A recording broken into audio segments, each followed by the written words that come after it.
नमस्कार, बायोलॉजीच्या ह्या व्हिडिओमध्ये आपलं स्वागत आहे. Last time you have studied about the regulation of breathing. Regulation of breathing हा भाग आपण काय केलेला आहे, पाहिलेला आहे. आता आपण पाहूया modified respiratory movements. Normal movement respiratory breathing सोडून थोडेसे वेगळ्या पद्धतीचे काही रेस्पिरेटरी मूव्हमेंट्स होतात त्या पाहूया.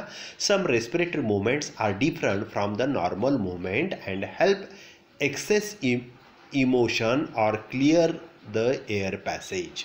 काय आहे, या मूवमेंट ज्या आहेत त्या कशासाठी असतात तर जादा एअर येण्यासाठी, ऑक्सिजन मिळण्यासाठी किंवा एअर पॅसेज ओपन करण्यासाठी ह्या मूवमेंट क्लिअर द एअर पॅसेजसाठी असतात.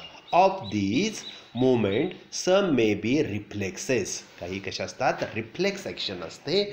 म्हणजे अडथळा निर्माण झाला तर काय होतं, लंग्स त्या अडथळा दूर करण्यासाठी रेस्पिरेटरी सिस्टीमनं दिलेला रिस्पॉन्स असतो, त्याला आपण reflex action. But other can be initiated voluntary. आणि काही कशा असतात, व्हॉलंटरी असतात.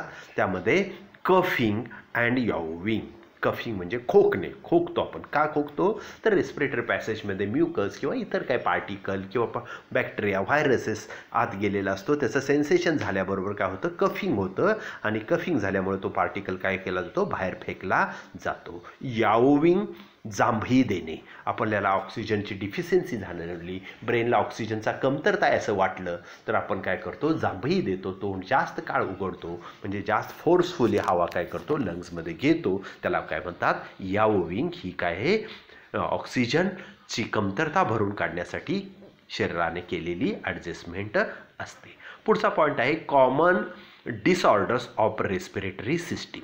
रेस्पिरेटरी सिस्टीमच्या डिसऑर्डर्स आपण पाहूया. पहा कोणकोणत्या डिसऑर्डर्स आहेत की श्वसन मार्गातील आजार किंवा अडथळे काय आहेत ते पाहूया. इम्पिसिमा आहे, क्रॉनिक ब्रॉन्कायटिस आहे, ॲक्यूट ब्रॉन्कायटिस आहे, सायनोसिटीज आहे, लॅरिंजियायटिस आहे, निमोनिया आहे, अस्थमा आहे. आणि occupational respiratory disorders, silicosis and asbestosis. तर अशा पद्धतीचे हे काय आहेत, श्वसनाशी रिलेटेड असणारे हे आजार आहेत. आता त्याची लक्षणं काय आहेत आणि त्याचं कॉज काय आहे, काय कशामुळे तो आजार होतो. पहिला आहे emphysema. Breakdown of the alveoli, shortness of breath. लंग्समधले अल्व्हिओलाई काय झाले असतात, ब्रेकडाऊन झालेले असतात, बर्स्ट झालेले असतात, फुटलेले असतात, जखमा झालेले असतात लंग्समध्ये. आपण म्हणू कशामुळं, कॉजेस स्मोकिंग, एअर पोल्युशन. कशामुळं हे होतं तर स्मोकिंगमुळं, टोबॅको स्मोक इनहेल केल्यामुळं ही अशा निकोटीनमुळे त्याचा परिणाम झालेला असतो. किंवा एअर पोल्युशन आहे, हवेतील प्रदूषण आहे, त्यामध्ये सल्फर असतो, नायट्रोजन असतो. याचं प्रमाण जर जास्त असेल तर तो काय होतो, इनहेलिंग एअरबरोबर आत जातो आणि सल्फर नायट्रोजन काय होतो, वॉटरमध्ये डिझॉल्व्ह होतो आणि सल्फ्युरिक अँड नायट्रिक ॲसिड तयार होतं. ॲल्व्हिओलाय सेलमधल्या वॉटरमध्ये जर ते डिझॉल्व्ह झालं तर तिथं ॲसिड होईल आणि त्या ॲसिडमुळं काय होतात, त्या आरबी सेल्स ज्या आहेत त्या काय होतात, बस्ट होतात. त्यामुळं काय होते, हा इम्फिसिमा नावाचा डिसीज होतो. आता ट्रीटमेंट काय आहे ह्याला, जर अशा पद्धतीचं क्वाईट स्मोकिंग काय आहे, स्मोकिंग करणं अवॉइड केलं पाहिजे, बंद केलं पाहिजे. सिगारेट स्मोकिंग, बिडी वगैरे जे स्मोकिंग करतात त्यांनी ते काय केलं पाहिजे, बंद केलं पाहिजे. Avoid polluted air. आणि जिथं प्रदूषित हवा आहे तिथं जाणं, ती इनहेल करणं टाळलं पाहिजे. म्हणजे त्या ठिकाणापासून आपण वेगळ्या ठिकाणी शुद्ध हवेमध्ये राहिलं पाहिजे. म्हणजे जरी शहरामध्ये राहणारे कधीतरी फ्रेश हवेमध्ये येतात, कारण तिथली हवा पोल्युटेड असते. तर विकेंडला फिरायला बाहेर महाबळेश्वर, पाचगणीला येतात का, तर तिथली हवा कशी आहे, फ्रेश हवा आहे म्हणून. तर अशा पद्धतीने avoid polluted air. Administrator oxygen two relieve symptoms. आणि ह्या लक्षणातून बरे होण्यासाठी, ह्या आजारातून बरं होण्यासाठी काय करावं, ऑक्सिजन सप्लाय करावा किंवा ऑक्सिजन इनहेल करायला दिला जातो. म्हणजे ऑक्सिजनचे मास्क लावले जातात आणि ऑक्सिजन लावून काय केली जाते, हवा दिली जाते. तर ह्यामुळं काय होतो, हा बरा होऊ शकतो. दुसरा क्रॉनिक ब्रॉन्कायटिस. क्रॉनिक ब्रॉन्कायटिसमध्ये काय होतं तर कफिंग, खोकला सारखं खोकल्याची उबाळी येते सारखी. शॉर्टनेस ऑफ ब्रीथ, श्वास मंदावलेला असतो. कशामुळं हे होतं? Smoking, air pollution. काय आहे? स्मोकिंगमुळं आणि एअर पोल्युशनमुळं हे काय होतो? हा आजार क्रॉनिक ब्रॉन्कायटिस नावाचा आजार होतो. आता त्याच्यापासून बरं होण्यासाठी काय करावं लागेल? क्वाईट स्मोकिंग बंद केलं पाहिजे. अवॉइड पोल्युटिंग एअर, आणि प्रदूषित हवा अवॉइड केली पाहिजे, तिथून बाजूला गेलं पाहिजे. If possible move to the warmer and drier climate, आणि काय आहे की शक्य असेल तर जिथं उष्ण हवा आहे आणि कोरडी हवा आहे अशा ठिकाणी गेलं पाहिजे. त्या ठिकाणी म्हणजे आपल्याकडे आता पावसाळ्यामध्ये किंवा आपण महाबळेश्वर परिसरातील असल्यामुळे काय होतं, त्या ठिकाणी दमट हवा असते. हे पावसाळ्याची खूप हवेमध्ये बाष्पाचं प्रमाण असतं पावसाळा आणि हिवाळा. तर त्यामुळं काय होतात, हे जर कफिंगचा त्रास होत असेल तर जिकडं पाऊस कमी पडतो अशा भागामध्ये गेला तर तुम्ही त्या काळामध्ये, किंवा गरम हवा इनहेल करावी लागेल. आपण काय करतो, ड्रायरनं किंवा वाफ घेतो, तर तशा पद्धतीने ड्राय हवा आपण इनहेल केली पाहिजे.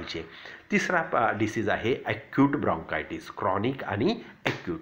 इन्फ्लामेशन ऑफ ब्रॉन्कायला काय झालेले असते? सूज झालेली असते. म्हणजे रेस्पिरेटरी डक्ट आहे, ट्रॅकिया म्हणतो, ट्रॅकिया डिव्हाइड झाल्या की राईट आणि लेफ्ट लंग्सला जातात, त्यांना आपण ब्रॉन्काय म्हणतो. त्या नलिकांना ब्रॉन्काय म्हणतो. या ब्रॉन्काय काय होतात? त्यांना सूज आलेली असते. शॉर्टनेस ऑफ ब्रीथ, आणि त्यामुळं आतला पॅसेज जो मार्ग आहे तो काय झालेला असतो? आखूड झालेला असतो, कमी झालेला असतो, अरुंद झालेला असतो. शॉर्टनेस ऑफ ब्रीथ, श्वासोच्छ्वास मंदावतो. येलो म्युकस कफ अप, आणि जो बडका पडतो किंवा कशातील कप पडतो तो पिवळसर अशा पद्धतीचा दिसतो. हे कशामुळं? व्हायरसेस अँड कॉझेटिव्ह एजंट कोण आहे? कॉज कशामुळे आहे? Viruses and bacteria. Bacterial infection किंवा व्हायरल इन्फेक्शन झाले की काय होतं? हा तुम्हाला कफ जो आहे, म्युकस जो आहे तो काय असतो? पिवळसर झालेला दिसतो. इफ बॅक्टेरियल टेक अँटीबायोटिक्स, जर बॅक्टेरियल इन्फेक्शन असेल तर तुम्ही काय करावं? अँटीबायोटिक्सचा डोस घ्यावा. कफ मेडिसिन, आणि कफसाठी जो म्युकस सिक्रेट होतो त्याच्यासाठी काय करावा? तो म्युकस बंद होण्यासाठी काय करावा, किंवा सुट्टा व्हावा कफ यासाठी काय करावा? औषध घ्यावे. यूज वेपरायझर, आणि वेपरायझरनं काय करावी? वाफ घ्यावी. सायनोसिटीज, इन्फ्लामेशन ऑफ द सायनसेसना काय झालेलं असतो? इन्फ्लामेशन, सूज झालेली असते. म्युकस डिस्चार्ज, आणि नाकसारखं काय असतं? वाहत असतं, नाकातून चिकट पदार्थ येत असतो. हे सायनोसिटीज म्हटलेलं आहे. कशामुळे येतं होतं? तर व्हायरल आणि बॅक्टेरियल इन्फेक्शन. व्हायरल इन्फेक्शन तरी असेल ना, ते बॅक्टेरियल इन्फेक्शन असेल. अशा वेळेस ट्रीटमेंट काय आहे? If bacterial take antibiotics and bacterial take decongestant use vaporiser. काय आहे? तर त्याच्यासाठी खोकल्याचं जे औषध असतं ते औषध घ्यावं, डिकॉन्जंट जे आहे ते घ्यावं, आणि वेपरायझर न वाफ घ्यावी. लॅरिंजियायटिस, इन्फ्लामेशन ऑफ लॅरिंग्स, स्वरकोशाला सूज आली असते. Vocal cord, inflammation of larynx, स्वरकोश, व्होकल कॉर्ड जे असतात त्यांना सूज आलेली असते. सोअर थ्रोट, घसा खवखवत असतो, दुखत असतो. हार्सनेस ऑफ व्हॉइस, आवाज घोगरा बनलेला असतो. Mucus built up, mucus secrete होत असतो, अडकून बसतो. अँड कफ, खोकला सातत्यानं असतो. हे कशामुळे होतो? तर व्हायरसेस अँड बॅक्टेरियल इन्फेक्शनमुळे होतो. व्हायरल इन्फेक्शन किंवा बॅक्टेरियल इन्फेक्शन झाल्यामुळे हा आजार लॅरिंजियायटिस, स्वरकोशाला सूज आलेली असते. If the bacterial take antibiotics, cough medicine, voice rest, विश्रांती, बोलण्याचं काम कमी करावं, म्हणजे काय होईल? स्वरकोशाला विश्रांती मिळेल. व्हॉइस रेस्ट द्यावा. आणि अवॉइड इरिटंट लाईक स्मोक, धुरापासून किंवा स्मोकिंगपासून काय राहावं? दूर राहावं. त्यानंतरचा डिसीज आहे निमोनिया. आता हा निमोनिया आपल्याला माहीत आहे, मोठ्या प्रमाणात निमोनियानं डेथ झालेले आपण पाहतो. काय आहे? किंवा आत्ताची जी परिस्थिती आहे ती सुद्धा कोविड-19 तर त्याच्यामध्येही निमोनिया काय होतं. निमोनिया म्हणजे inflammation of lungs ranging from mild to severe काय आहे, लंग्सना सूज येते सौम्य किंवा तीव्र स्वरूपात, माइल्ड सौम्य, मध्यम आणि तीव्र स्वरूपात. कफ अँड फीवर काय आहे, खोकला असतो आणि ताप येतो, त्यामुळं श्वासोच्छवास व्यवस्थित करता येत नसल्यामुळं. शॉर्टनेस ऑफ ब्रीथ श्वासोच्छवास मंदावतो. चिल्स थंडी वाजते. स्वेटिंग घाम येतो. चेस्ट पेन छातीत दुखत असतं. ब्लड इन म्युकस आणि काय आहे, म्युकसमध्ये ब्लड जो कफ पडतो त्या कफामध्ये काय असतं, रक्त आपल्याला दिसतं. तर निमोनिया ही काय आहेत लक्षणं आहेत. कशामुळे हे होतो निमोनिया, तर बॅक्टेरियल आणि व्हायरल इन्फेक्शनमुळे होतो. बॅक्टेरिया किंवा व्हायरल इन्फेक्शनमुळं हा डिसीज होतो. त्याला ट्रीटमेंट काय आहे, कन्सल्टंट फिजिशियन काय आहे, डॉक्टरांचा सल्ला घ्यावा. इमिडिएटली लगेच सल्ला घ्यावा. अँटीबायोटिक्स घ्यावेत. कफ मेडिसिन घ्यावेत, कफसाठी मेडिसिन घ्यावीत. स्टे वॉर्म आणि उबदार ठिकाणी राहावं किंवा वाफ घ्यावी सातत्यानं. त्यामुळं काय होईल, निमोनिया कमी होईल. लंग्सला आलेली सूज काय होईल, कमी होईल. त्यानंतरचा डिसीज आहे अस्थमा. कॉन्स्ट्रॅक्शन ऑफ ब्रॉन्क्युल्स. ब्रॉन्काय किंवा ब्रॉन्क्युल जे आहेत त्या काय झालेले असतात, कॉन्स्ट्रिक्ट झालेल्या, संकुचित पावलेले असतात, आकुंचन पावलेले असतात. म्युकस बिल्ट अप इन ब्रॉन्क्युल्स आणि त्या नलिकेमध्ये, श्वासनलिकेमध्ये काय झालेले असतात, ब्रॉन्क्युल जे आहेत लंग्समध्ये जाणाऱ्या ज्या आहेत त्यांच्यामध्ये म्युकस अडकून बसलेलं असतं. Periodic wheezing and difficult in breathing काय आहे, धाप लागणे, त्यानंतर श्वास घ्यायला अडथळा निर्माण होणे ही त्याची लक्षणं आहेत. काय होतं की ब्रॉन्क्युल्स लहान झालेले असतात, कॉन्स्ट्रिक्ट झालेले असतात आणि आतमध्ये म्युकस अडकलेला असेल तर श्वास घ्यायला अडथळा होतो.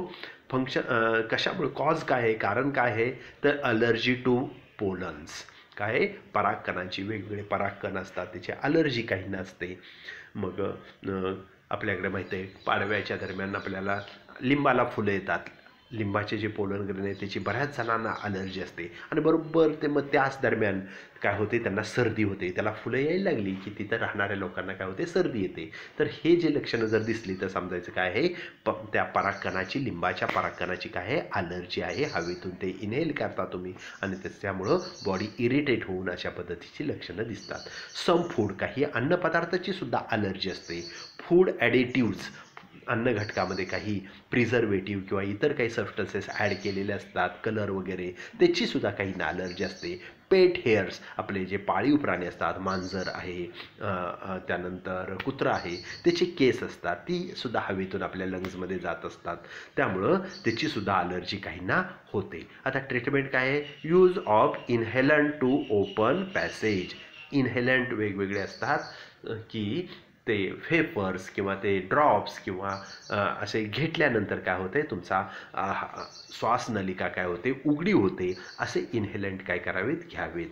अवॉइड इरिटंट्स, आणि जिथं इरिटेशन होतं ज्या हवेमध्ये, ज्या ठिकाणी गेल्यानंतर, तर ती ठिकाणं काय करावीत, अवॉइड करावीत. शेवटचा डिसीज आहे occupational or respiratory disorders, silicosis, asbestosis. Occupational, व्यवसायाशी निगडीत असणारा श्वसनाचे आजार. श्वसनाचे आजार व्यवसायाशी निगडीत म्हणजे काय, काही व्यवसाय असतात की त्यांना ती नोकरी करायची असते आणि ती नोकरी करत असताना तिथलं जे वातावरण असतं, क्लायमेट असतं, त्यामुळे हे डिसीजेस त्यांना काय होतात, होतात.